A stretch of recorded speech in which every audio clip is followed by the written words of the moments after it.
Auntie Claire, ikaw na magdemanda at magharap tayo sa hukuman. Kung talagang naniniwala ka dyan sa pinagsasasabi mo na may large-scale estafa, ay di magdemanda ka. Katungkulan mo yan bilang public official. Ngayon, pag hindi ka makapagdemanda ng large-scale estafa, kamote ka. Marami din po nagtatanong, attorney, kung bakit si Yusek Claire Castro lamang at hindi po kasama ang ombudsman o itong DOE secretary na multa po sa kanya. Hinggil nga po dito sa kanyang kumpanya. Unang-una po, yung tungkol po kay Ombudsman Remulla, ay hihintayin pa po natin yung sinasabi niyang iimbestigahan si yung pag-aakala na yung prangkisa ibinenta, hindi po ibinenta yung prangkisa. Baka nalito lang po sila sapagkat dalawa po yung solar na kumpanya na may pangalang solar. Ay yung SPNEC, Solar Power New Energy Corporation at saka yung Solar para sa Bayan. Ngayon po, may investigasyon po. Naputo lang po tayo doon nga po, attorney, sa kung bakit hindi po na kasama sa mga nasinampahan po ni Congressman Leandro Leviste, si Ombudsman at yung DOE Secretary.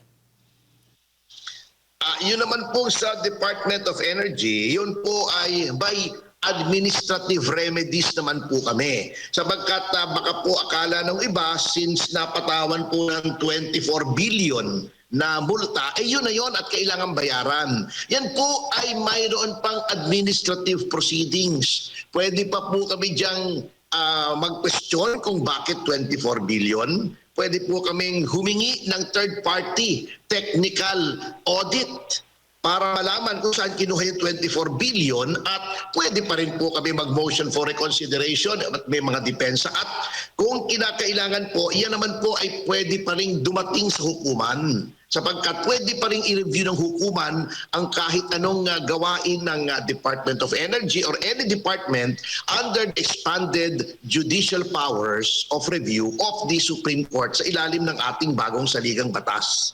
Opo. Doon sa ombudsman, attorney, sinasabi may connection o mano itong si Congressman Leandro Leviste sa nagdaang administrasyon.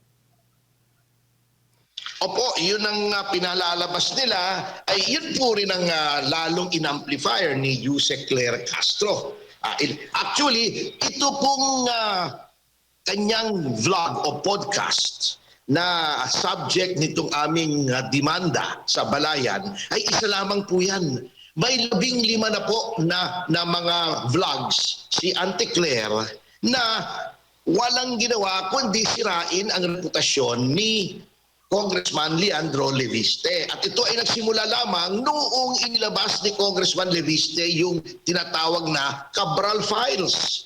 Pati yung DOE po, nagtataka kami, 2003 pa daw yung problema, 2004, bakit ngayon lamang inilalabas? Kaya nagtataka po kami, sabay-sabay po yan Umpisa nung naging kritiko ng pamahalaan si Congressman Leviste, isa-isa na po yan, DOE, Ombudsman, pati na si Auntie Claire na hindi naman talaga niya trabaho yan kung tutuusin sapagkat siya ay presidential spokesman.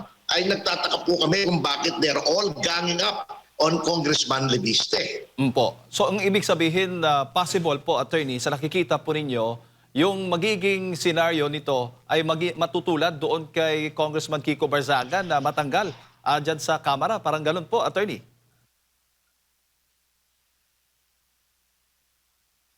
Hindi ko po alam kung anong adhikain nitong mga ataking ito. Pero para sa amin po, very obvious that these are targeted attacks against Congressman Leviste. Sunod-sunod po yan. May coordination yan, tatlong ahensya na yan. At hindi po maaaring palampasin ni Congressman Leviste. Opo.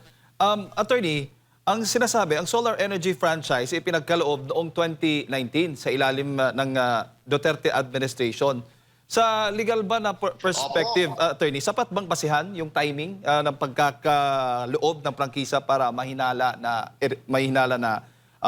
ng irregularidad? Hindi po sapagkat kung gustong palabasin ni Auntie Claire na siya ay ang nagbibigay ng prangkisa ay ang Pangulo, nagkakamali po siya. Kaya nagtataka nga ako kung bakit Duterte ng Duterte yung sinasabi niya para naman siyang hindi abogado, ang nagbibigay po ng prangkisa ay ang legislatura. Legislative franchise po yan. Yan po ay unang sinusulong sa mababang kapulungan. Yan po ay pinagdedebatihan, sinusuri, sinisiyasat. Pagkatapos po, kung yan ay papasa sa mababang kapulungan, iaangat pa po yan sa Senado at doon na naman pagdedebatihan, etc.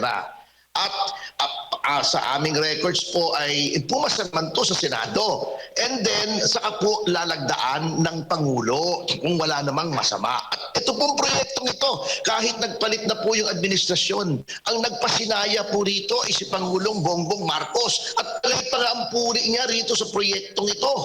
Pagkatapos, darating yung kanyang mga tauhan, i-questionin yung isang bentahan na lumusot naman po at siniyasat din, sinuri ng Securities and Exchange Commission na regulatory body ng gobyerno sa mga ganitong bentahan at ng Philippine Stock Exchange. Yung Philippine Stock Exchange po, napakahigpit po noon sa mga listed companies. Pagkatapos, i-questionin nila. Yun ang aming kinakataka. At isa pa, attorney, sinasabi din po ni Yusek Claire na maaring maharap po si Representative Leandro Leviste sa large-scale estafa. Sa ilalim ho ba ng batas? Ano ho ba yung maaring kailangang patunayan muna bago masabi mong may large-scale estafa? Ito po ang hamon namin kay Yusek Claire Castro. Abogado naman siya. At sabi niya, magaling siya, no? Siya lang maghain. Bakit hindi siya maghain? Siya ay isang public official. Kung sa tingin niya may krimen, maghain siya ng demanda. Kami nga po sa Citizens Crime Watch, wala naman kami sa gobyerno, hindi naman kami sumasahod sa gobyerno. Nagdedemanda kami kapag tingin namin may krimen. So hinahamon ko po si Auntie Claire.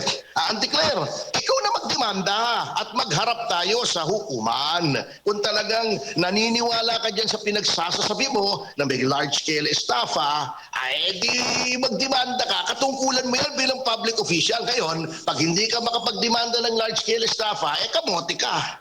Opo, kung ikukumpara mo sa libel attorney, mas mabigat itong estafa at itong ginagamit na baga depensa para o panakot ng kabilang panig laban po dito sa nag-akusa. Opo, at saka baka nakakalimutan ni Atty. Castro na meron pong tinatawag na separate juridical personality ang korporasyon. A corporation only acts through its board of directors. Hindi po porkit ikaw ang nagtatag ng korporasyon, ikaw ang nasusunod doon. Isa lamang pong opisyal si Congressman Leviste doon sa korporasyon. Yun po ay may board of directors. At iba po yun, hiwalay yung Solar para sa Bayan, yung SP New Energy Corporation sa personalidad ng isang individual. Palagay ko po, may LBM si Auntie Claire nung tinuro yun sa law school kaya hindi niya narinig yung lecture. Opo. Pero nakapagtataka, attorney, bakit nakatutok doon sa negosyo o kumpanya ni Congressman Leandro Leviste at hindi po doon sa hawak po niyang files o yung tinatawag ng Cabral files? Bakit hindi po doon nakatuon ngayon yung investigasyon?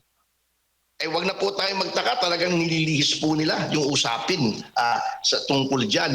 Ako nga po nagtataka kay Ombudsman Remulla. Ito po ay mga pribadong transaksyon.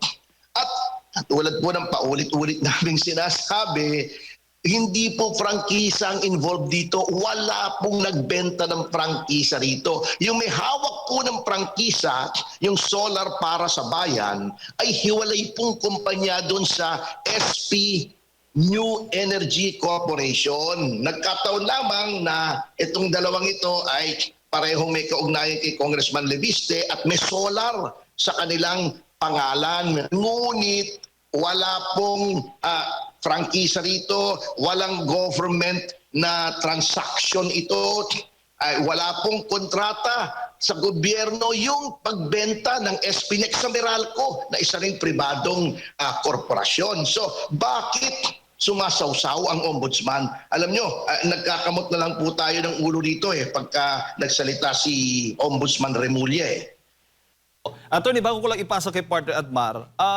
parang lumalabas po na ganito bang tingin po ninyo na ipinapalabas na si Congressman Leandro Leviste ay habang siya ay naging congressman na, ay may mga kumpanya pa na may kontrata sa gobyerno. At kapag ganun po ay napatunayan, ay possible na siya po ay madidiskwalipika o matatanggal dahil labag po iyon sa batas. Tama ho ba? Unang-una po, yung ganun nga po ang gusto nilang palabasin sapagkat ito nga Cabral Files ang kanilang pinagpupukotok ng butsi sapagkat meron pong mga initials doon sa Cabral Files na nasa possession ni Congressman Leviste na may nakalagay na mga OP na nagtuturo sa Office of the President at ES. So yun ang wala naman sinasabi si Congressman Leviste kung ano yun, basta nakalagay lang doon. Pati nga yung proyekto ni First Lady, mukhang meron daw doon, sabi nung iba, na lumalabas na merong proyektong care of the Office of the President. So, hindi po natin alam kung totoo yan o hindi. Ngunit, para sa akin, ito yung ugat niyan na sa halip na sila ay mag-imbestiga sa flood control, nililihis nila yung usapin at pinalalabas nila na may anomalya si Congressman Leviste na wala naman po.